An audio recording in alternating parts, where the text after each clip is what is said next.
member for the Upper Hunter. Order. My question is to the Deputy Premier.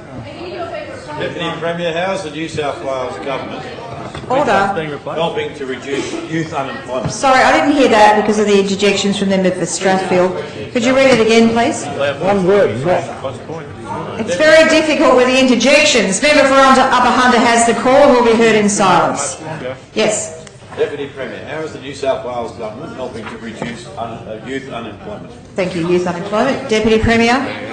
Thank you, Madam Speaker. And can I thank the honourable member, the member for the Upper Hunter, of course someone that is committed to jobs and opportunity, especially in sectors like mines, wines, equines and bovines, which are the main sectors in his region. And Madam Speaker, as we've just heard from the Premier, of course, the New South Wales Government is committed to creating jobs in New South Wales, and if you look at our track record over 6 years, we've done exactly that. The lowest unemployment rate in the country, and we continue to see investment in enabling infrastructure by both government and, of course, the private sector to make sure that we see more job growth in the future. But we also recognise that those job opportunities aren't spread equally right across the state, especially when it comes to youth unemployment. And that is why last year in the budget we announced a $100 million youth unemployment package called Smart, Skilled and Hired. And Madam Speaker, I can update the House. That's the first $65 million. The first $65 million of that program has been committed to make sure we bring opportunity to young people when it comes to, of course, employment.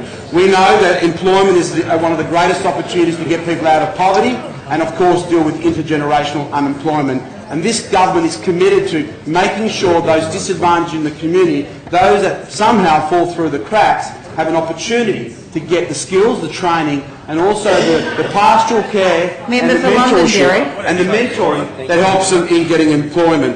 And Madam Speaker, as we've rolled out this program, right across 4 key areas of high unemployment being Western Sydney, the Hunter and Central Coast, New England and North West, and the North Coast, where the priority for youth unemployment has been one that we've partnered with NGOs and partnered with, of course, sectors that have got the ability and expertise to make sure we deliver what I would say the resources to support, most importantly breaking down those impediments that get young people into employment. And one of those great stories, of course, already, Madam Speaker, is on the Central Coast. In the Central Coast region, we have partnered with the Salvation Army Employment Plus, and who was given the role and the contract to be the Smart, Skilled and Hired provider. In its first 2 weeks, Salvation Army Employment Plus signed on 34 young people to participate in the Smart, Skilled and Hired program.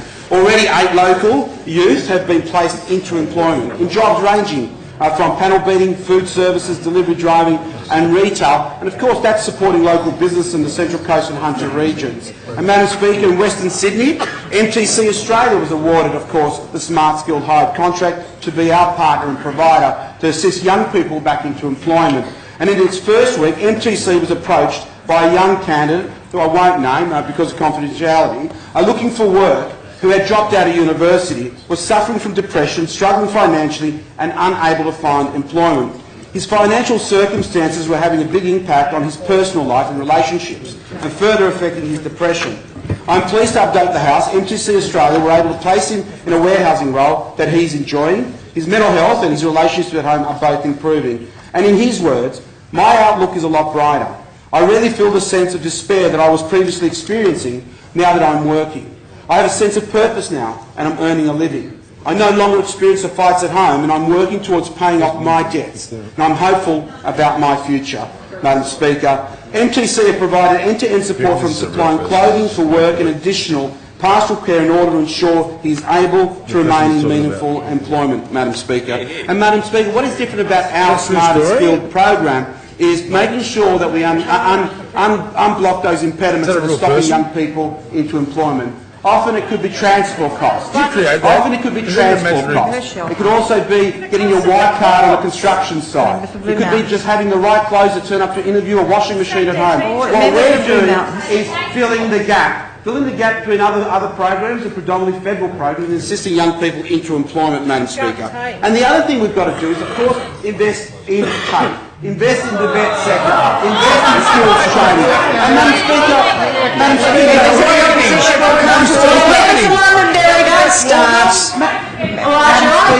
That's a revelation. 2 and 3 and out. if you Madam continue. Speaker, each and every time those officers stand on a corner in front of a You've seen the light.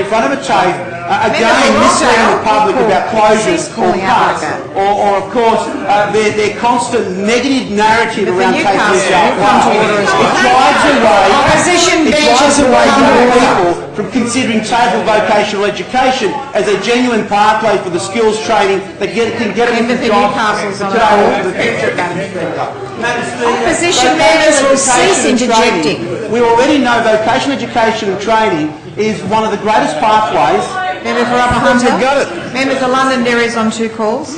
Member for Upper Care about Hunter. TAFE and we'd like to hear more. Thank you. 2 minutes is Can granted. I thank the member because he is interested in opportunity for young people.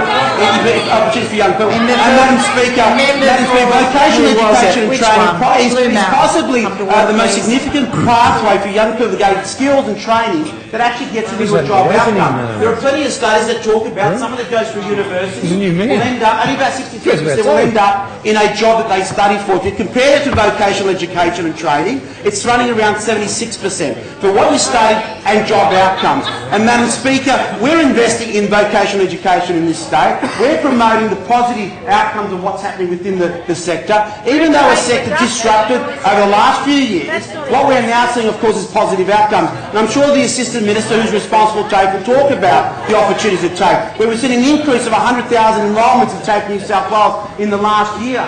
This is our investment, $1.7 billion out of the $2.2 billion skills budget going to TAFE New South Wales. And recently we debated in this House the apprenticeship and traineeship bill, and those opposite used it as an opportunity to attack TAFE New South Wales. TAFE New South Wales continues to be the largest public provider, not just in this state, but across the country. Now, another states are now looking to TAFE New South Wales as the model in relation to how to deliver training, in partnership with industry, in partnership with other RTOs, in partnership in making sure that the student is at the centre of all our decisions. And Madam Speaker, this government's track record investing in skills training, in opportunity and through Smart Skills and Hide now is unblocking the impediments for young people to get employment. Madam Speaker, those officers might think the youth unemployment isn't serious and they want to come to this House and play politics today in this chamber. I get about young people and opportunities and jobs. How dare they? How dare they? Madam Speaker, our Smart Skill and Hide program, a $65 million investment, is about opportunity for young people in New South Wales.